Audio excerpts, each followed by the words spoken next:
This is the PetroSkills PetroAcademy module, Formation Damage and Matrix Acidizing at the fundamental level. The sections of this module are the following. 1. Defining formation damage and its causes. 2. Quantifying formation damage. 3. True formation damage and pseudo-skin. 4. The importance of understanding rock mineralogy and clay stabilization. 5. The critical role of oilfield surfactants. 6. Matrix acidizing of limestones and sandstones. 7. Iron control, diverting agents, corrosion control, and other related important topics. 8. Acid fracturing, which occurs for limestones only. It's a common experience for operation engineers to place a well on production, perhaps after an initial completion or a workover or any well invention, only then to observe that the resulting production rate is surprisingly less than expected.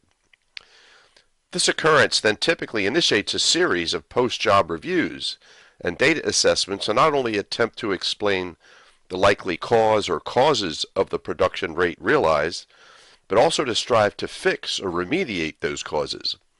Restoring lost production has not only commercial production rate implications, but also longer-term ultimate recovery advantages.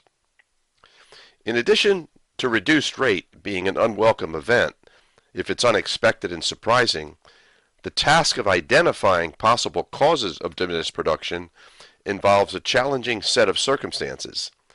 These involve factors ranging from the source rock's original depositional environment, drilling and completion practices that affect productivity, mechanical completion concerns and decisions, broad production chemistry understanding and procedures, and many other complex factors. Often industry staff will refer to diminished production to the result of what is referred to as formation damage, due to another term referred to as skin factors. That broad statement may be accurate only if it is understood that there are many different causes of diminished production and that there are also 3 different types of what is strictly defined as true formation damage. The use of the term skin is a catch-all calculation that can be assessed from routine well test practices that defines the cumulative sum effect of production loss causes. This formation damage and matrix acidizing module describes the broad and diverse causes of diminished production as they have been defined over years of study. Skin is defined and true formation damage conditions are explained in detail. Distinguishing or separating possible lost production causes from one another in order to find each and then create a fix, if possible, for each type of lost production is the focus of this module. The significance of true formation damage is that there are proven, precise methods to restore production if production loss is due to the 3 true formation damage factors. The module identifies the broad causes of production loss and then provides recommended remedial operations to address production loss causes. Matrix acidizing and related production chemistry remedial principles and methods are discussed in detail, and they are defined for properly acidizing both limestone and sandstone reservoirs in order to restore lost production when the causes of lost production are due to true formation damage.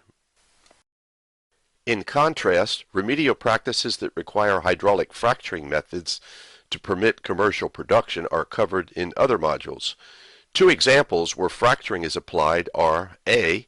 In the case of insoluble scale that has formed and can only be addressed by fracturing past the scale to achieve production, and B. Shale formations where the original depositional environment conditions created rock porosity and permeability properties that require shattering of the formation to induce production. This module addresses the understanding of factors that explain the possible causes of reduced production and the application of matrix acidizing and other production chemistry practices that resolve certain causes of less than optimum production rate.